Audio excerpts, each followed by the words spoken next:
You know, I was sat in my Discord server, and one of the guys in there said something to me which struck me. And that was, I've been watching self-improvement videos for 3 years, and I don't feel like I've made any progress. Nothing's changed for me. And then that got me thinking, because my self-improvement journey has been about 3 years as well. And my life has completely fucking changed. Like, completely. Let's see. I had clinical anxiety and depression. I was skinny fat. I had zero attention from women. I'd never had a girlfriend before. I was a complete virgin. I was completely and utterly broke. I had like no friends outside of Discord friends. The list could go on, okay? Now I live on a tropical island in Thailand. I am no longer broke because I developed a valuable skill. I have a beautiful Eastern European girlfriend. I am no longer skinny fat. I am still a work in progress though. I have an incredible network of fantastic, high-performing friends. So my life's entirely changed. But then seeing this in my Discord, it got me thinking, how many young men are fitting in this category? Like, you watching this right now, how much has your life changed? If you could just do that practice I just did on camera now in the comments. So put like, you know, 3 years ago, I X, Y, X, Y. Now I...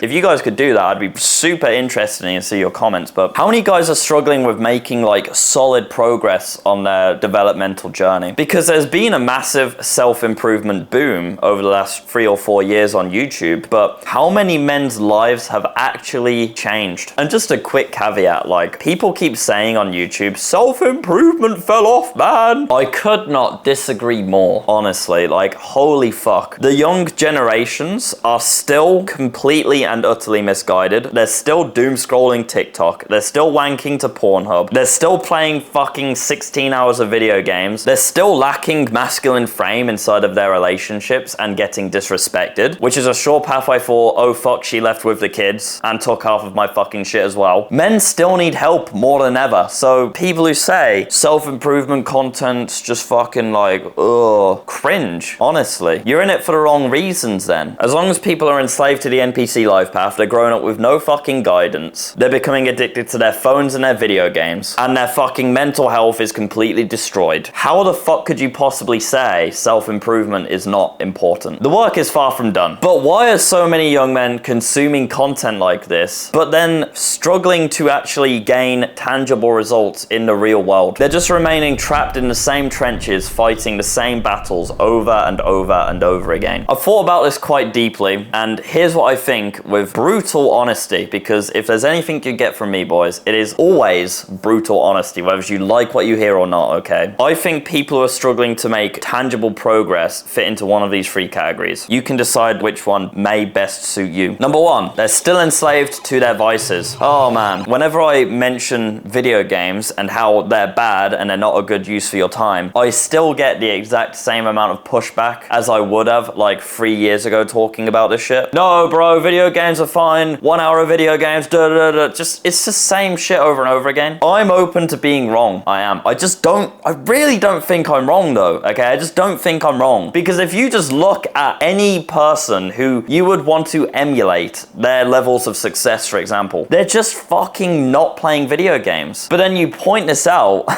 and then the video game worshippers will fucking point out someone like, oh, Elon Musk plays fucking Skyrim, bro. One, I don't fucking believe Elon Musk plays Skyrim on a regular basis. I absolutely refuse to believe that. But even if that's the case, okay, even if that is the case, he is something that we would call an anomaly. In scientific terms, it's a result from a test which doesn't make any fucking sense, according to the general rule of thumb. So like, the general rule of thumb is like, we're all here, you know? Here's a PF somehow, okay? We're not fucking Elon Musk. Generally speaking, if you want to be successful, you need to defeat your vices. You need to not play your video games. You need to not be addicted to your phone. I'm 3 hours into my day right now. I've not looked at my phone once. There was a point where I would literally wake up and immediately go on Instagram, check all my notifications, until I realized if I wanted to reach the next evolution of Sam Harborne, which you guys might want to do too, you might want to reach the next evolution of you, then you need to change your fucking inputs. The next level of Sam Harborne, for example, doesn't wake up and check his phone. He fucking wakes up, and he gives his work his absolute full focus. You need new inputs to reach the next level. You continue doing the same shit and you continue worshipping the same vices and defending them until your fucking very last breath, but then you wonder why you don't move forward in your self-improvement. As I look back now, I continually have just made better, more optimal decisions as my life has went on. I didn't immediately go cold turkey on video games, but I cut them down until I eventually just stopped them. But then for a while, I would watch video game YouTube videos. But then after a while of evolution, I cut those off as well. It is a gradual process, but a lot of people, they can't reach step 1 because they're not even willing to admit step 0, which is, this is a bad use of my time. And this is a literal choice that you watching this video right now, you are making that choice. You are actively deciding to stunt your own growth because you want to play your 1 hour of video games. I'm not saying to you, if you admit to yourself right now that video games are bad, you have to stop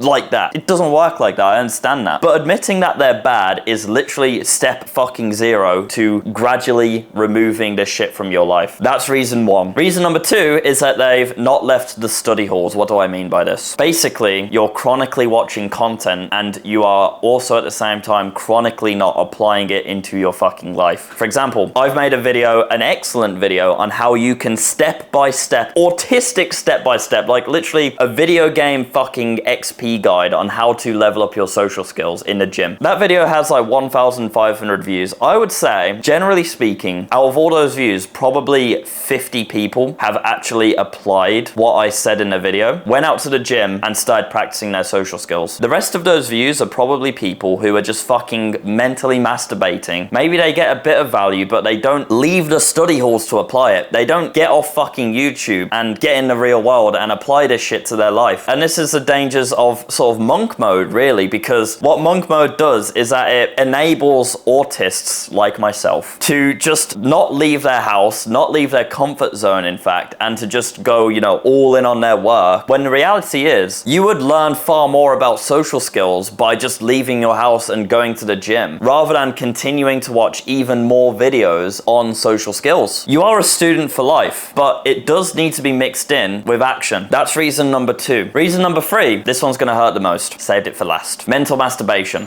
okay? You don't want it bad enough. You're watching these videos because you like the idea of being the next evolution of yourself. The James Bond version of yourself. The fucking slick talker, smooth, gets loads of women's attention, makes a bunch of money. You like the idea, but when push comes to shove and it's time to sit down and do the hard work, okay? You're not about it. You're getting the ego fulfillment of the guy who watches and consumes self-improvement content, and that's enough for you. As long as you're able to say to your friends or to type in your Discord servers, yeah, I watch self-improvement, yeah, I read how to win friends and influence people, that is enough for you. When it comes to actually doing the shit, which is going to take you to the next evolution, the new inputs, you're not about it. You're not quite ready to let go of those video games. You're not quite ready to not use your phone for the first 6 hours of being awake. You're not about it. You're happy to take the ego fulfillment from telling people you are, but you're not. Is that you? Because the first step of moving forward from any of one of these 3 is acknowledging that it's an issue. If you're not willing to do that, then you will remain stuck in self-improvement hell for eternity. If you want to get around a bunch of guys who are on self-improvement, join a Discord server, get involved in the movement, get in the trenches. And if you want to learn how to make money online from the comfort of your bedroom or traveling the world with your laptop, I teach over 500 of my students how to do exactly that. And as you can see on screen here, we're getting excellent results inside of my academy. You could be next. Take care, boys.